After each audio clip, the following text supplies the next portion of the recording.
A to Z की बात कर रहे हैं ना, वोट नहीं देते उनका भी धन्यवाद। आज आप A to Z की बात कर रहे हैं, एक मिनट, आप A to Z की बात कर रहे हैं ना, A to Z के बीच में M आता है जिसे मुस्लिम कहते हैं। हाँ। मुस्लिम नाम उम्मीदवार मुख्यमंत्री डिप्टी सीएम के लिए मुस्लिम की उम्मीदवारी क्यों नहीं घोषित हुई? क्या कुछ तय हुआ आगे? आज 200 जाति बिहार में है, सिर्फ अति पिछड़ा में 132 जाति है और 200 जाति के आसपास बिहार में है लगभग।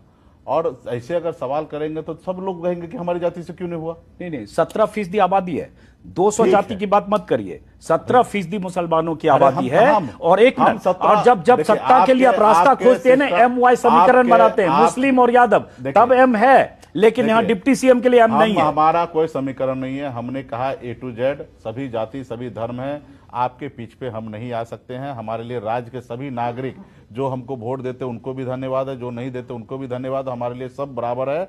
और हम जब सरकार बनाएंगे तो सीएम का अधिकार क्षेत्र में है कि डिप्टी सीएम कौन होंगे, मंत्री कौन होंगे।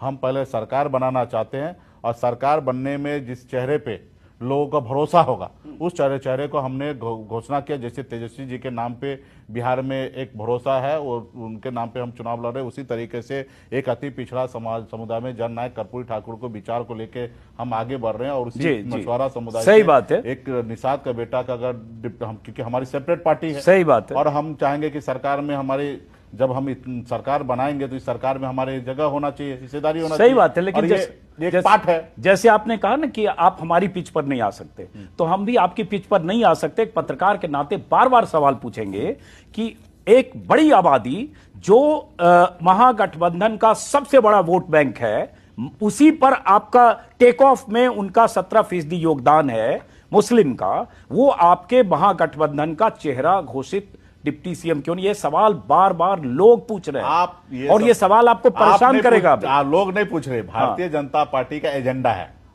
जो मैं भारतीय पार्टी का एजेंडा लेकर जनता पार्टी का आया हूं। आप उनके एजेंडा पे बात कर रहे हैं। नो बिल्कुल नहीं। मैं कह रहा हूं, क्या एक मल्लाह का बेटा, एक अति पिछड़ा जिसकी 37% आबादी हो, उनका बेटा अगर डिप्टी सीएम का नाम की अगर घोषणा होगा तो किसी को दर्द क्यों हो रहा है? नहीं होगा, अच्छी बात है, लेकिन क्या 17% आबादी वाले मुसलमानों का बेटा या भाई या बाप रणनीति है, डिप्टी सीएम क्यों नहीं घोषित हो सकता है? उसमें किसको बनना है? क्या नहीं, मैं सवाल कीजिए, मैं तो पत्रकार हूं, विचार करता हूं, मैं तो पत्रकार हूं, आप मैं ना मुस्लिम हूं ना उस तरह के किसी पॉलिटिकल उससे बात कीजिए, फिर हम उस पर विचार करेंगे। तो सरकार जब हम बनाएंगे तो उसमें हम सबका जगह निश्चित करें, सुनिश्चित करेंगे।